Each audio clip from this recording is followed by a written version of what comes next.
ask you, is it possible to step into the same stream twice? And your initial response, and the same as most people, would be, of course. Yeah, because when you were texting me, I really didn't get what you were saying, that taking account the water's moving. I'm like, okay, that it's still a stream, even if the water's moving or not. Yeah, I didn't really get what you were saying, but go on. Well, that's why I asked, because the human mind tends to immediately say yes, because it's the simple answer to the question. But the object is for you to move your mind above that level. That's why I said, ask yourself scientifically, are they the same molecules in the water that you stepped in the first time? Even if you lift your foot up just 1 second and go down, the molecules have changed. You've got a new set of molecules. Yeah, but the stream, wouldn't the stream be the thing that holds the water? Well, now the stream bed, remember I brought that too. Now, the whatever the stream is going over top, even the bed would change. If you probably looked real close, you'll see different particles float by, maybe even rocks moving a little bit. True. So now I'll ask you again, can you step into the same stream twice? Okay, I have one more. Go. I have one more thing, and if you find a way to say no to this, then I guess it's no. Would the stream be the path, or like the way the water goes, like not necessarily the water or the thing that holds the water, but would the stream be just the entirety of the water moving in that path? Then could you step in it twice? Or however many you want? Well, you talk about the stream bed, and then the stream itself, just as if there was no bed. I'm a little lost. Yeah, not, take the stream. I'll get a piece of paper. Hold on. There's a pencil right there.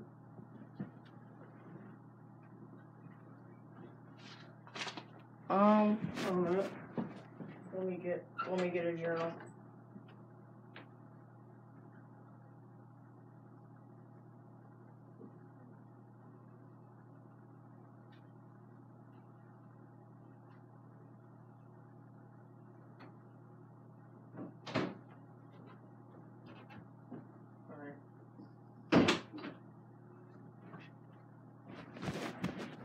All right.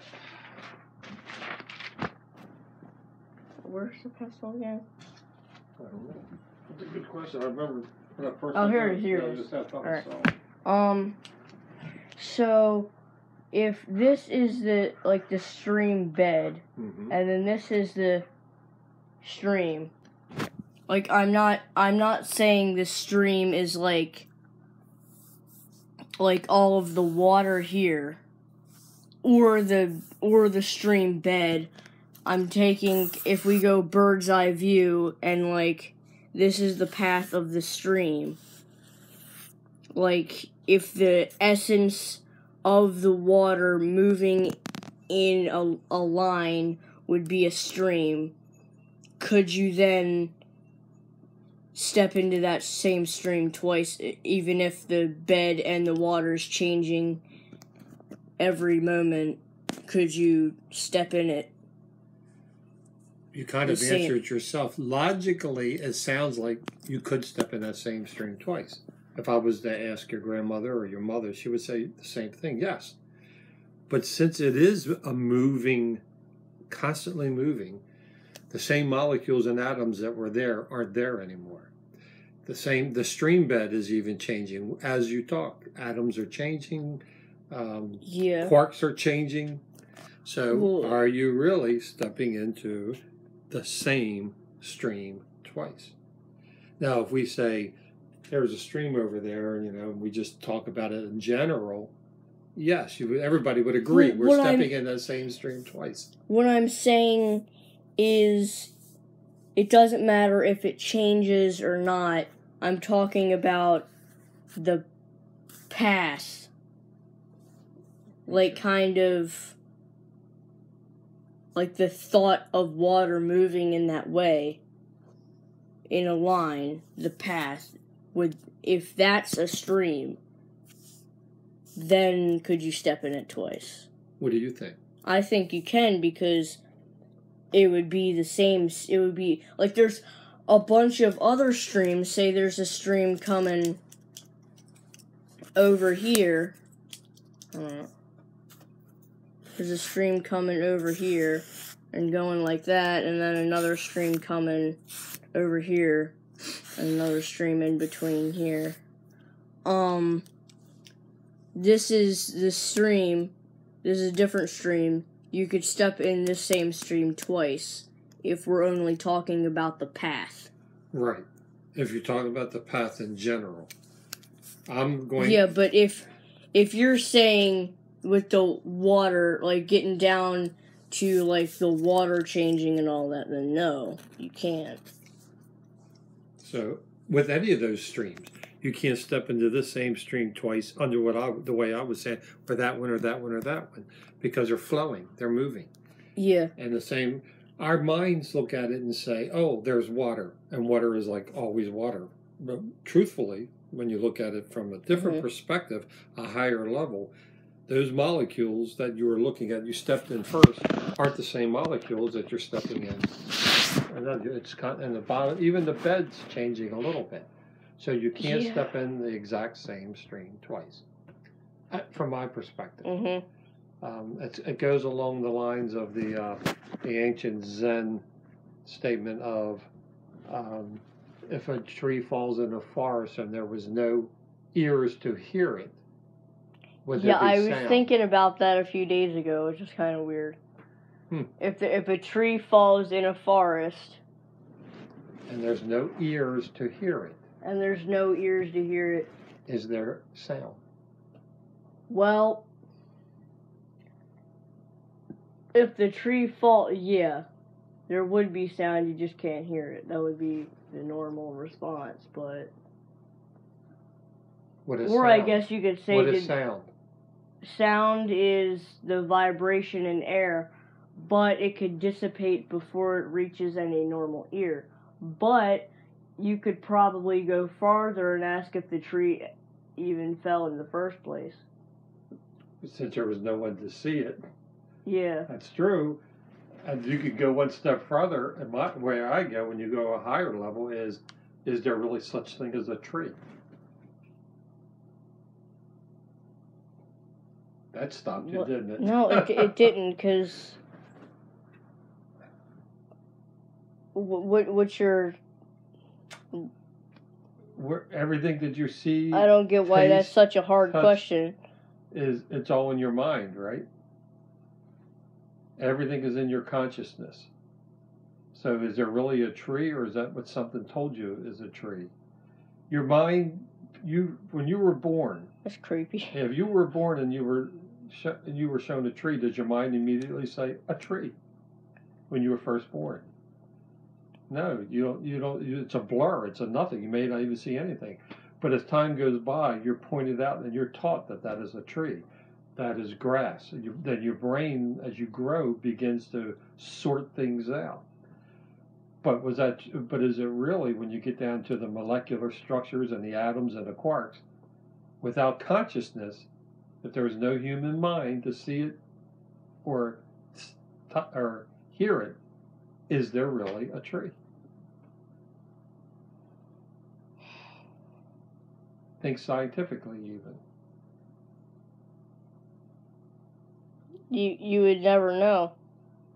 As long as if you're using your if you eliminate your consciousness. If you actually,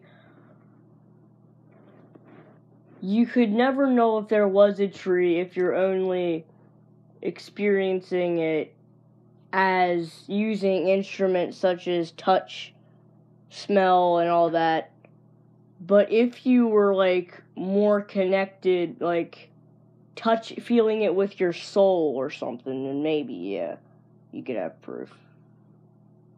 Okay, there's consciousness, and then there's the content of your consciousness. Mm-hmm. There's awareness. You are aware, obviously, because you are in existence right now. Yeah.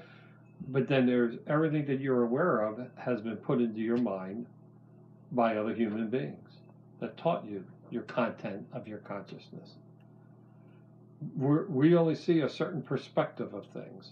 What we see, bumblebees don't see, right? And we find out that they see things from a whole different level, different ways. Yeah, because it's all Dogs like smell things that we don't smell. Their sense of smell is much different. much wider. Right. So we have a very limited perspective, but we walk around and act like we have this widest perspective ever. What we see is real. What we touch is real.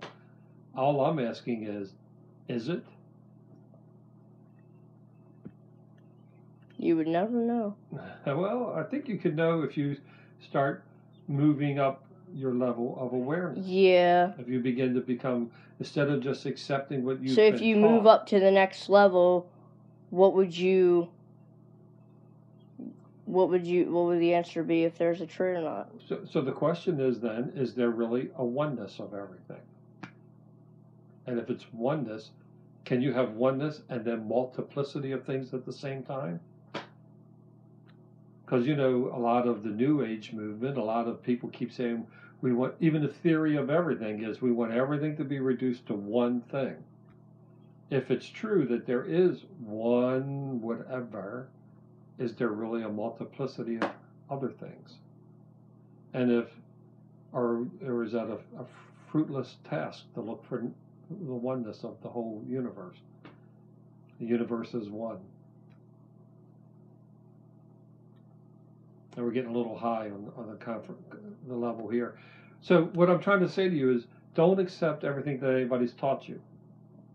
The purpose of living is to explore it yourself. There you go. Find out for yourself. If you remember, maybe a year ago, I asked you during the time of the elections, I said, if you were able to vote right now, who would you vote for? And you immediately gave me an answer.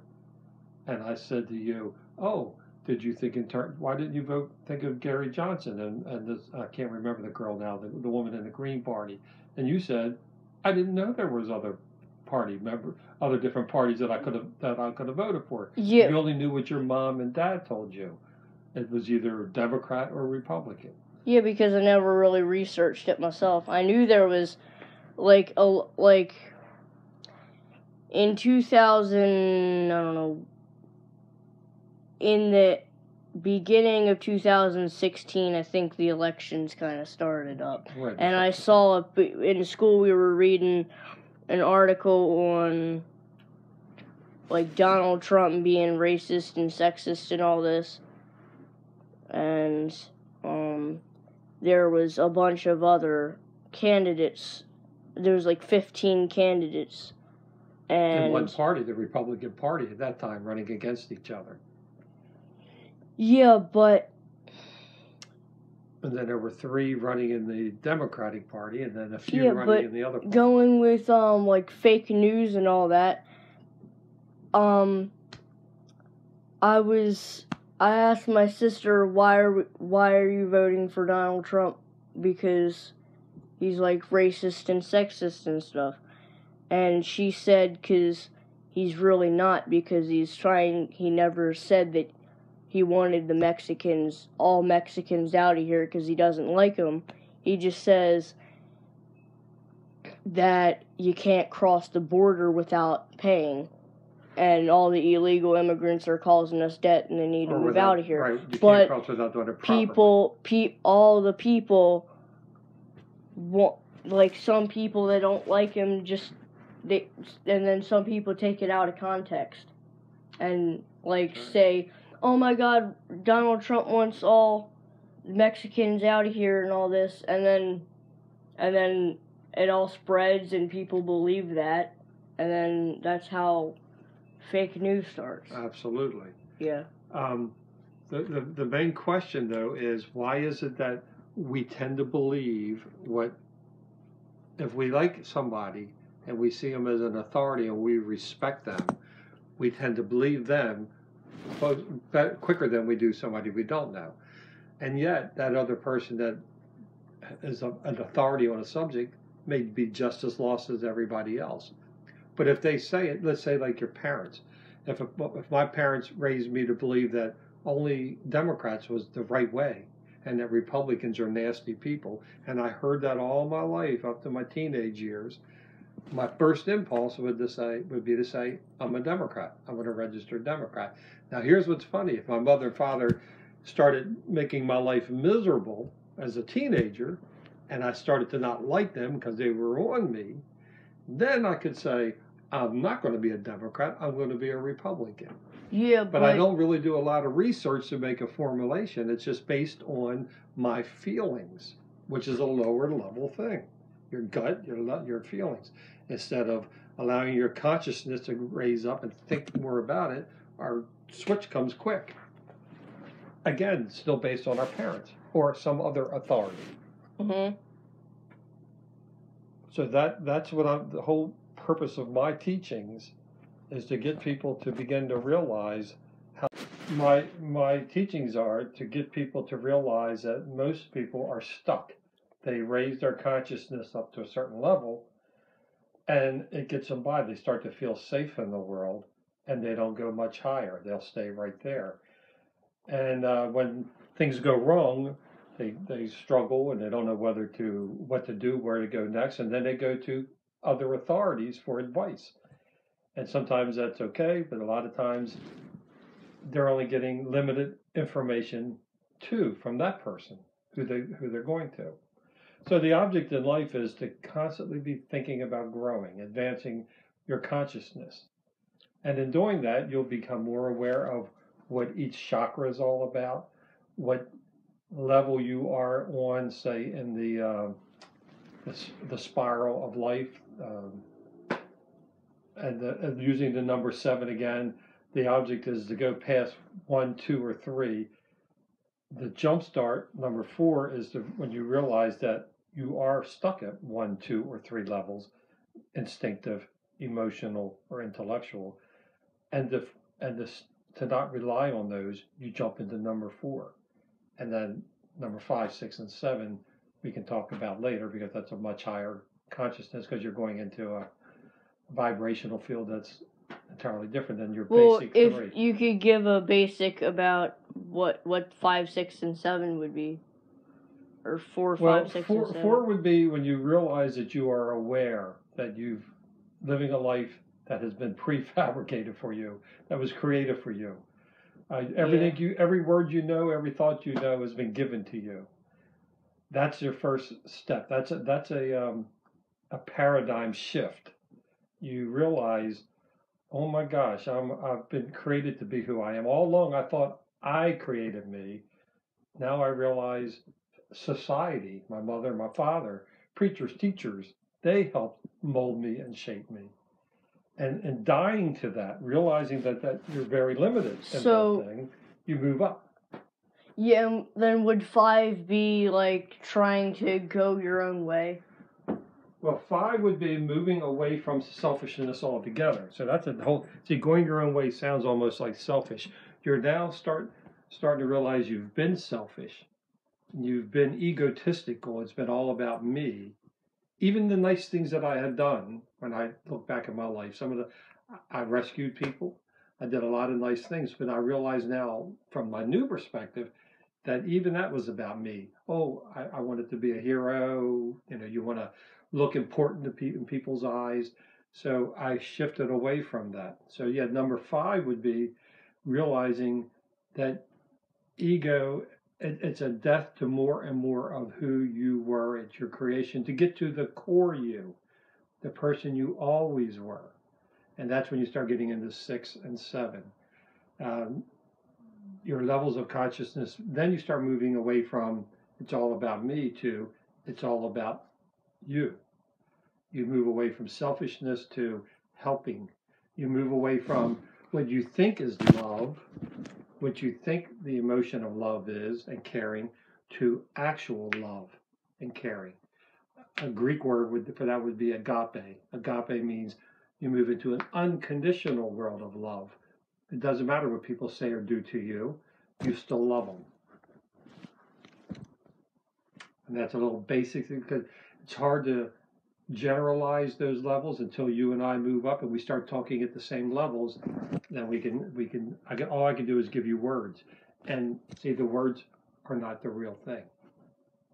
Because once again, I'm using words that you can then turn around and start to sound smart and use my words, but you don't really, you haven't really experienced it. And that's what people do.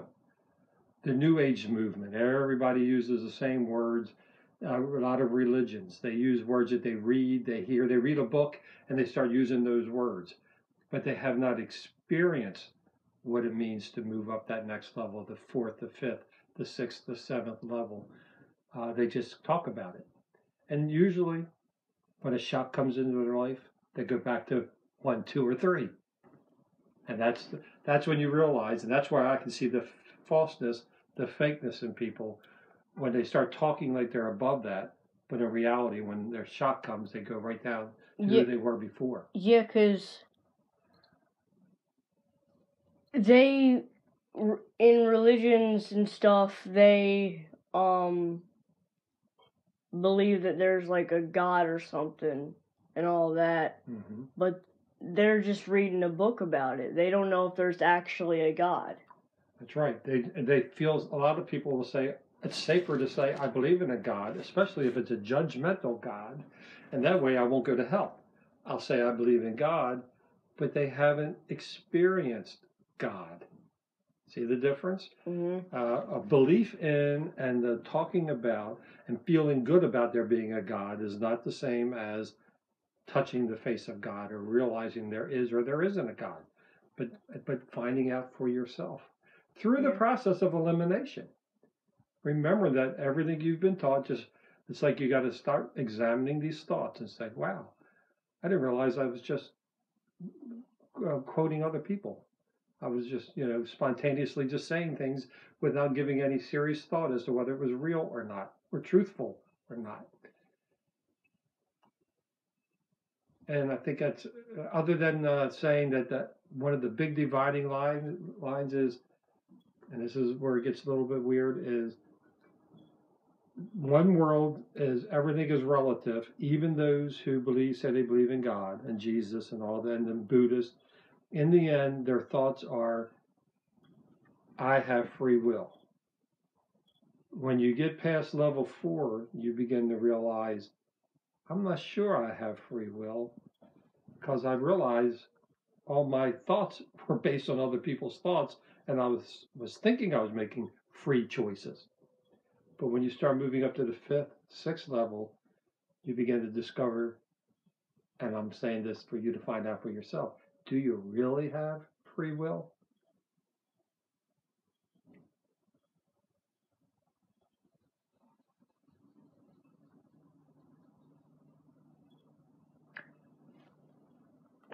If I, like...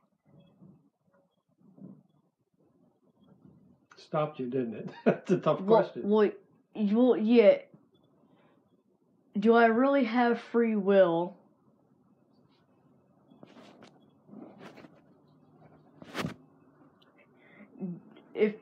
If the answer is yes in the sense that I can do whatever I want right now.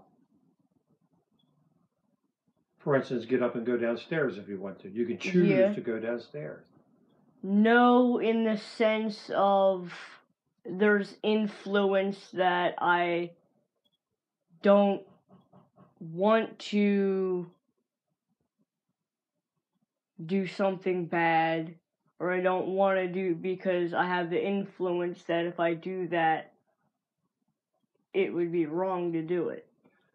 And then there's another sense of no, because it's impossible, like, I could, like, just get up and fly to the moon or something. No, you can't do that. Right, yeah, in other words, there seems to be some things that's so obvious, of course you have free will, and then other things that's not so obvious, and maybe you don't have it. Most people don't even go to that level where the statements you just made. They just believe they have free will. I can choose to do this or not. It's as easy as that. And they don't ever ask themselves, is it true or not? I can say to you, tell me one thing that you know to be true that nobody's ever told you before.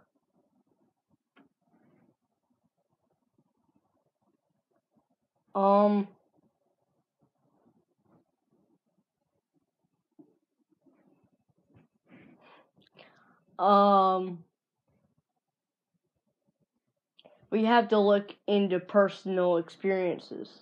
Then you're going back down into your own mind and what other people have influenced you with. I'm saying to you, tell me something you know to be true that was not given to you, nor told to you by somebody. That wasn't told to me by anybody. That you didn't read, or a teacher, or your mom and dad, or a book you read, that you just found out that you know is true. What about personal experiences with those things? What kind of experience could you say to be true?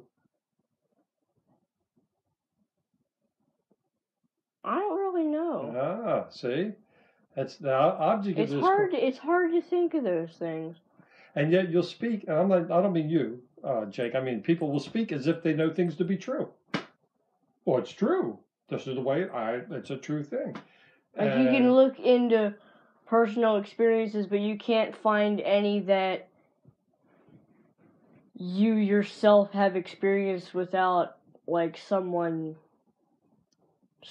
telling you about it. Like, I could say that there is some sort of luck in the universe because one time I was, like, going outside looking for caterpillars. And at that time I was, like, kind of Christian, sort of. And I was looking for caterpillars, I couldn't find it. I put my back against the tree, closed my eyes, and I was like, God, can I please find a caterpillar? And then I turned around, there was a caterpillar on the tree. Now, think about that. You can't say that is proof that, like, God is real or anything, because that's just what other people have told you. There you go. Could it have been, as the word serendipitous, a serendipity type thing? What's that mean? It means that it's a little bit more than chance. A little bit, something seems like it's a little bit more than the odds of that happening would have been so slim, and yet it happened. And it stopped you because there was that caterpillar. Or was it just a moment that you just happened to be lucky enough that when you asked that question, there was a caterpillar there? So the object, though, is for you to answer that is you're now going back to using God words or science words or whatever. Mm-hmm. You're helping to explain something that was a moment that probably stopped you. You looked at that and there was that caterpillar. Now, we look at things like the number 7, which is a tremendous amount of 7s in the world. What are the odds of that? Most people don't even question it. They don't even think about it. How did that develop? Why is there so many 7s in the world? So many 7s involved in things, and with the number 7 basically meaning a completion or in its entirety. Yeah, that's 12. And 12 does the same thing. There's other numbers, yeah. There's 12 numbers on a clock. There's 12 Sumerian planets. But if you divide it, it's still divided by... oh, no, you're right. Go ahead. I'm thinking of something different. All right. So there's 12 numbers on a clock.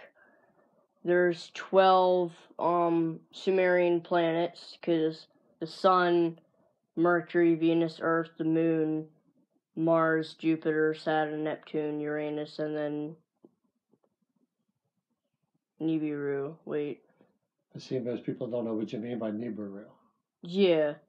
And I counted 11 there. The Sun, Mercury, Venus, Earth, Moon, Mars, Jupiter, Saturn, Neptune, Uranus, Pluto, and Nibiru. Okay, Pluto is in there too, because they knew about all those. How many houses are there in the constellation?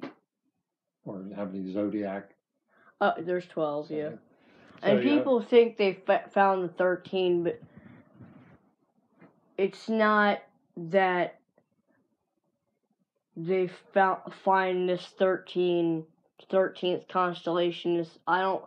this is what I believe. I don't believe that the constellations are what rule you. I believe that it's what, like, if you're born in a certain zodiac month or whatever on the calendar, that's what tells about you, because you were born in that place. It's not like if you find a new 13th one that's going to, like, change everything. It's just what the universe has, like, set around to build, because there's no 13th one. Because I saw a website that, like, came up with, like, a 15th zodiac, but I don't really think, because if you go by, like, constellation, you could come up with, like, a million zodiacs. According to how you want to chop it up. Yeah. And a sliver of this, and here's a sliver there. It was always originally 12, and 12 shows up so many, so why does it have to change? How many tribes are there in Israel, or the original ancient days of Israel? How many tribes were there? I don't know. 12. 12, okay. How many disciples did Jesus have? I guess 12. What does disciples 12? mean? Followers, the original followers of Jesus. Oh, yeah. How many people did King Arthur have in his court? I guess 12. There you go. So you have these themes that go throughout society. They're teaching themes. They're used to get some. If I was to say my wife, oh, there's 12 people in King Arthur's court, and there's 12 disciples of Jesus, Nadine, my wife would say, oh, that's nice. The object of those numbers is to get somebody like you or me to stop us for a second and say, oh, wow. And then you understand the story. There's actually a story in those 12 zodiacs, and it tells the story of the birth of a savior or whatever. So each one of these things that we're talking about is a theme to help a young person grow from moving up from being just an instinctive being, just existing by the seat of their pants, usually end up being criminals, move up past the emotional stage, move up past the intellectual stage to a new stage. And when you do that, you're leaving 98% of the population behind. Other people love the idea of those 12 zodiacs. They all make stories about them in a weird way, but they don't move their minds up to each level to see what it means and then change. These stories, when I talk to you, is to help you to say, for you to think, there's more to this than what I've ever known. And now the fear is that and it happens, you can go off on a quest, an intellectual quest. Just go back and keep wanting to learn more, read more, know more about those things. I am here to say, stop. Think about this. That's why I ask you, can you step in the same stream twice? You gave me a pretty quick answer, which everybody does. And then, or you could say, oh, what does he mean? What is the meaning behind it? Can I? And then examine it. So the idea is to grow. And there are teachers who come along and help you to grow. Most teachers are in that first, second, third, maybe the fourth level, because they've woken up a little bit to the world below them. And they start teaching before they rise up a little higher into a fifth, sixth, or seventh level. Do you have any other questions?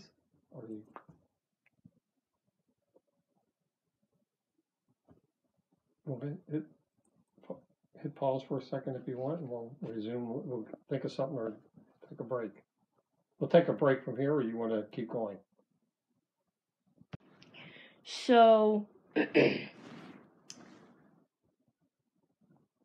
I know the answer would probably be no, but if you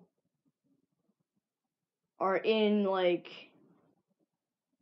because you said the thing about what's something that you know to be true that other people haven't told you. Right.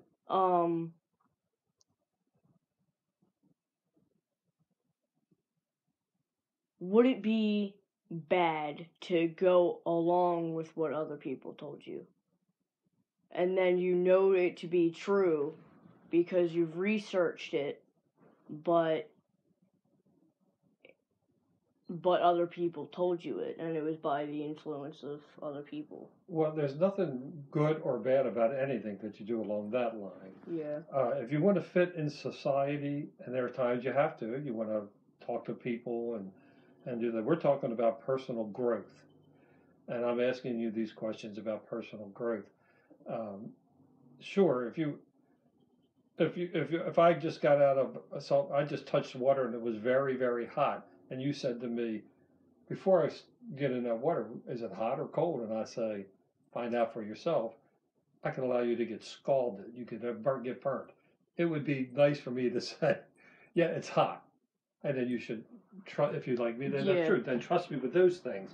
But we're talking about with growth and growing, a psychological and a spiritual growth combined, and scientific growth, combining it to grow. So yeah, here's you want to go on a path. Start asking yourself, what do you know that is true? That's true. What do we know? Or is it true that we live in a relative world? That's what science, most of your religions, and most of your psychology says.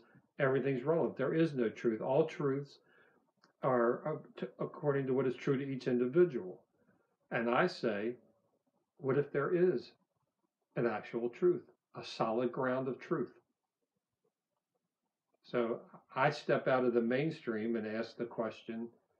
Most people have accepted it as a given. Well, the world's relative. Everything's relative. What's good for you may not be good for me, and what's bad for you, like for instance, in the world of cannibals, the guy who eats the most people usually rises up to be a king, the leader of the cannibals. They think he's wonderful because he's captured and ate the most people in a cannibalistic society. Our society would go, that's not good, that's bad. In their society, the guy who does the most is the good guy.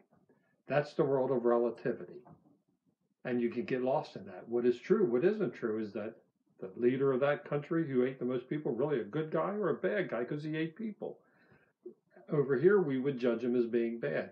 That guy would look at over at our worldview and say, over here and say, you guys don't eat anybody. How do you ever grow? How do you rise up to be a leader if you've never eaten another human being? So this is the craziness of the world. And then I say, and then you get lost in morals. What is right moralistically? What is wrong to do? Is it okay to kill somebody? And then there is a truth. And the majority of people's brain shuts down when you say there's a truth. They want to quickly argue because their whole world is built on a quicksand world. Nothing is real. It changes. If everything's constantly changing, then you start to get hopeless. You begin to think, I don't know what is true. I don't know who to believe anymore. I don't know what is right or wrong. And then that's how we have what we're having now in our society, despair. More and more people are becoming mentally ill. More and more people are committing suicide, getting lost in drugs because there's no solid groundwork of truth. And that's the majority of our world. And you just have to accept that you may not know why we're all here or whatever, but you just have to go on with life, have a good time. And it's not a bad thing that your whole world just got flipped upside down because you realized that none of that whatever you knew was false. Was false or whatever. Right.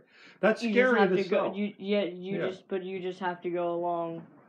The initial shock of when you come to that fourth level of realizing, oh my gosh, everything about me is false. Okay? Yeah. It is initially scary. It's almost like you walk to the edge of a cliff.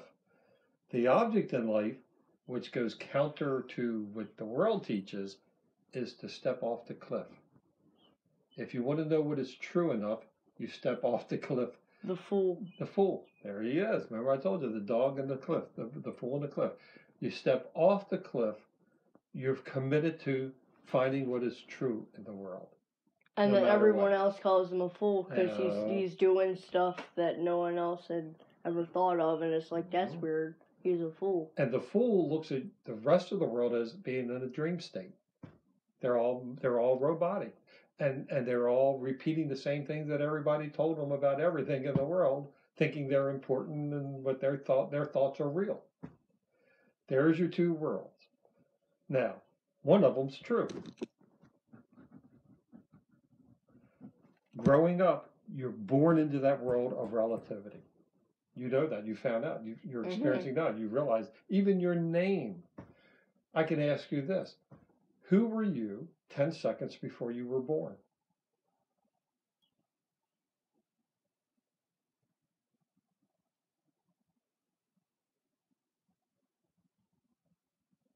Some more silence. Wait. I was a fetus. So when I say to you, though, who were you? Who are you 10 seconds before you were born? Were you Jake? Well, you don't know because you don't remember. Your mom and dad, only recently you were able to determine, first of all, if you have a male or female, a boy or girl in a pregnancy. Yeah. So your mom and dad would say, if it's a boy, I'm going to name him Jake. If it's a girl, I'm going to name her Mary, say.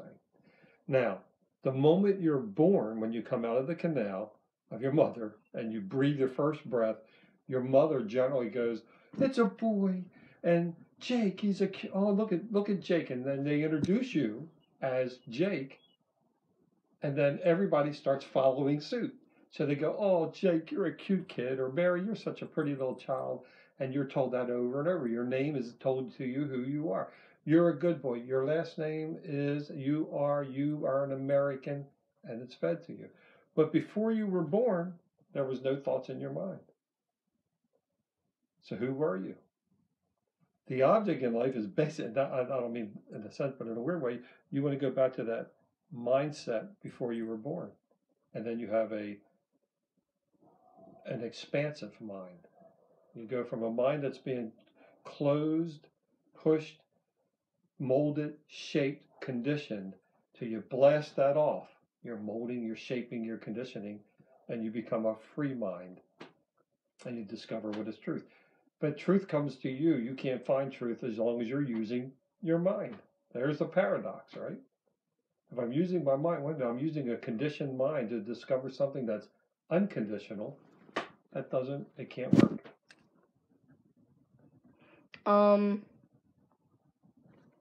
And because when we were born into this world, we're shaped in that way, and then I was watching. There's a channel called Judy Carroll and Helene K, and they talk about their experiences with the gray aliens and how those experiences have helped them. And there was something called the human ladder, and it goes 1, 2, 3, 4, 5, 6, 7, 8, 9, 10, and some people only see the human ladder. It's like a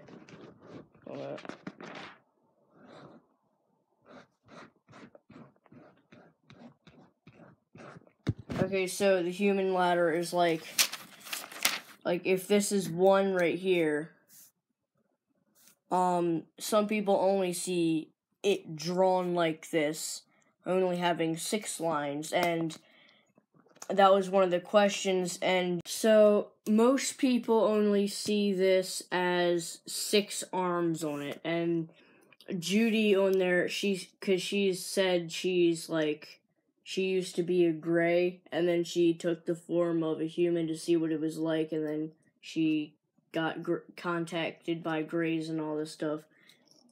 You can go to the channel and check it out. It's a really cool channel. They have interviews and stuff there. Mm-hmm. So the first level, these 3 parts would be the physical plane or realm. Yeah, physical, I'll put a P there for physical. And you said, this is what made me think about it. You break that form, and the reason there's only 6 is because these Or I want to call that intermediate because she said these parts are the levels where you don't need to have a physical form, and that's where the grays contact you on these 3 levels. Okay. And you don't need to have a physical, because they can have a physical thing. And then... Is that the same as like a telepathy? Mental telepathy of some sort? Yeah, it could be that. Intuitional feeling, you can hear it? And like you said, you break through. Mm-hmm. And once you break through that, I'm guessing you're more intelligent than all the other humans. So I don't know if that would mean that you would be on the 2nd level. Because you said 1, 2, 3, 4... You would go to the 4th level, so I'm guessing you're in that intermediate stage. And then the next 3, I'm guessing, which that would be kind of like the soul realm or something, and then where you can't have a physical form. And then this one here would be like the highest point. Where would you think psychic abilities would come in? I think about here. So psychic abilities are still less than... maybe here. I don't know. Maybe here. Yeah, I have no idea. Yeah, another it's thing it's just what other people told me. The YouTube. There you go. Stuff. The problem with psychic abilities, to develop psychic abilities, happens when you start raising your awareness. A lot of people who jump to number 4 or 5, they get excited and they like their psychic abilities, and then they stop growing. You see what I mean? How quickly we will do that. So they go, oh my, look how much I see things, I hear things, whatever it is, and then they stop. So the object is to keep pressing on, to go further until you reach truth actualization, what is true. So psychic abilities can be helpful. It's another level. Just don't stop there. Actually, the quicker you get through them, if you experience that, the quicker you get through them, the more then you'll open up to more. Because you want to get to where there's just love and truth, and that would be your ultimate thing as you grow. Society's the same way. At one time, thousands of years ago, let's say typically using history that we know of, people were basically tribal. There was just different tribes throughout the world.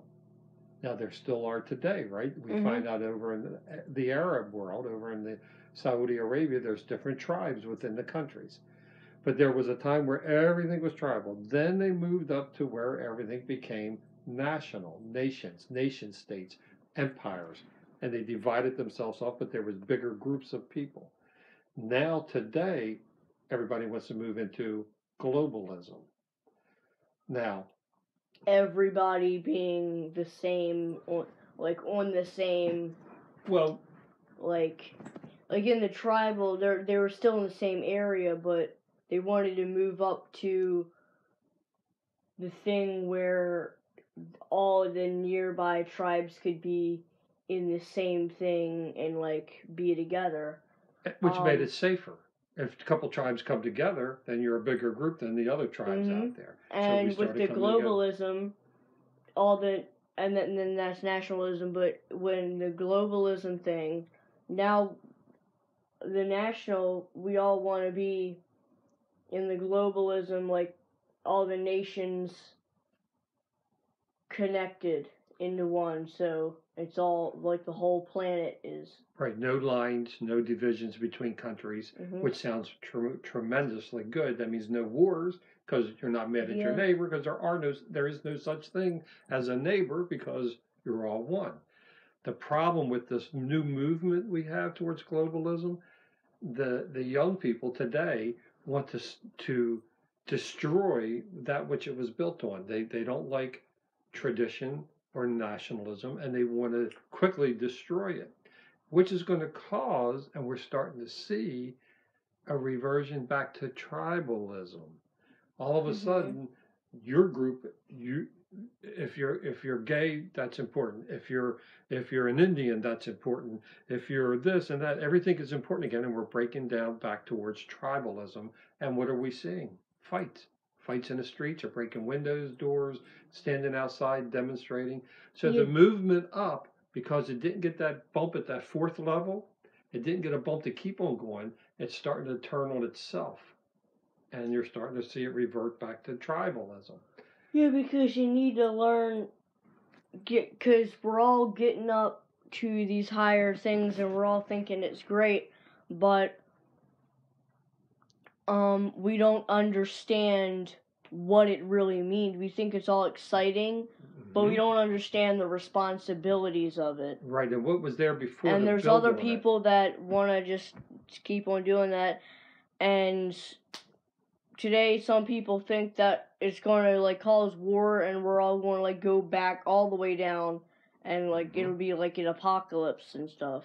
So if you grow, you'll be free of that. But listen, 3 words come to mind with that: transcend, and include. Every time, if you move up a bump, you remember that those below you. You don't knock them down. You don't make fun of. Let's say you move up to number 4. You don't then say, "Oh, those instinctive people, the criminals, they're blah blah blah. They're horrible. And you want to put them in jail. Or you say to people who are emotional, "Oh, get a life. Stop whining. Stop crying." So you transcend it, but you don't include those and start to love them below you and help them move up with love. What we're seeing as a society is forcibly wanting to move people up, telling what you can think, what you can say, and to quickly destroy traditions and things below. So transcend, grow, shift up, but include and love those below you and help them to grow. It's exactly like the in the 1800s when we were all on the East Coast, like all the 13 colonies, and we want to say, hey, we want to go over here after the Revolutionary War, obviously, because the King George wouldn't let us do that. But once we started getting into the All right, Jake, I'm gonna have to cut you off here soon because you do have Mom and Pop out downstairs. You're like 1 minute. Yeah, give. Yeah, that'll be on YouTube. So what was I saying? About the Indians. Once we on the East Coast, we're on, but they're like, hey, we want to explore, so we go over and the Indians, and we didn't accept them. We just said, get out of here. Go. We don't, this is our land, but really it was their land. That's right. And so we weren't inclusive of them, including them. Now, not all inclusivity is correct. That's another thing. But I'm talking about as you grow in your nature, as you grow towards truth, don't forget what's down below you and to still love that below and help that to grow. Which is why I talk to you, other people out in the world, is I accept them where they are and teach and show them there's something above, and not to destroy quickly what's below because you've now become smarter or you become more aware. Transcend and include. But what if, because I have a friend that whenever I try to talk to him about this kind of stuff, he always has to argue back. Well, what if the person that you're trying to include doesn't want to be included? Just love them where they are. Just say, okay, that's fine. Because they are where they are. Yeah. Because that's where they're supposed to be. Probably should get going though. And I want to say a few more things. With the Greys and stuff, with the Judy Carroll and Helene Kay thing, the Greys, they said, there was a question, do you have to go with the Greys? And she said, of course not. You can stay where you want to be. So that's with everything in life. You can remain wherever your basic level is, wherever it is, and never grow, and that's okay. You'll live, you'll die, and never experience the truth in your life. It's if you have a deep desire, you want to know the truth, keep moving towards it. Yeah, but if you're fine the way you are, then that's okay. That's completely fine. I think 98% of the world is happy where they are, and I'm okay with that. So, thank you for the talk. Oh, you're welcome, Jake. I enjoyed it.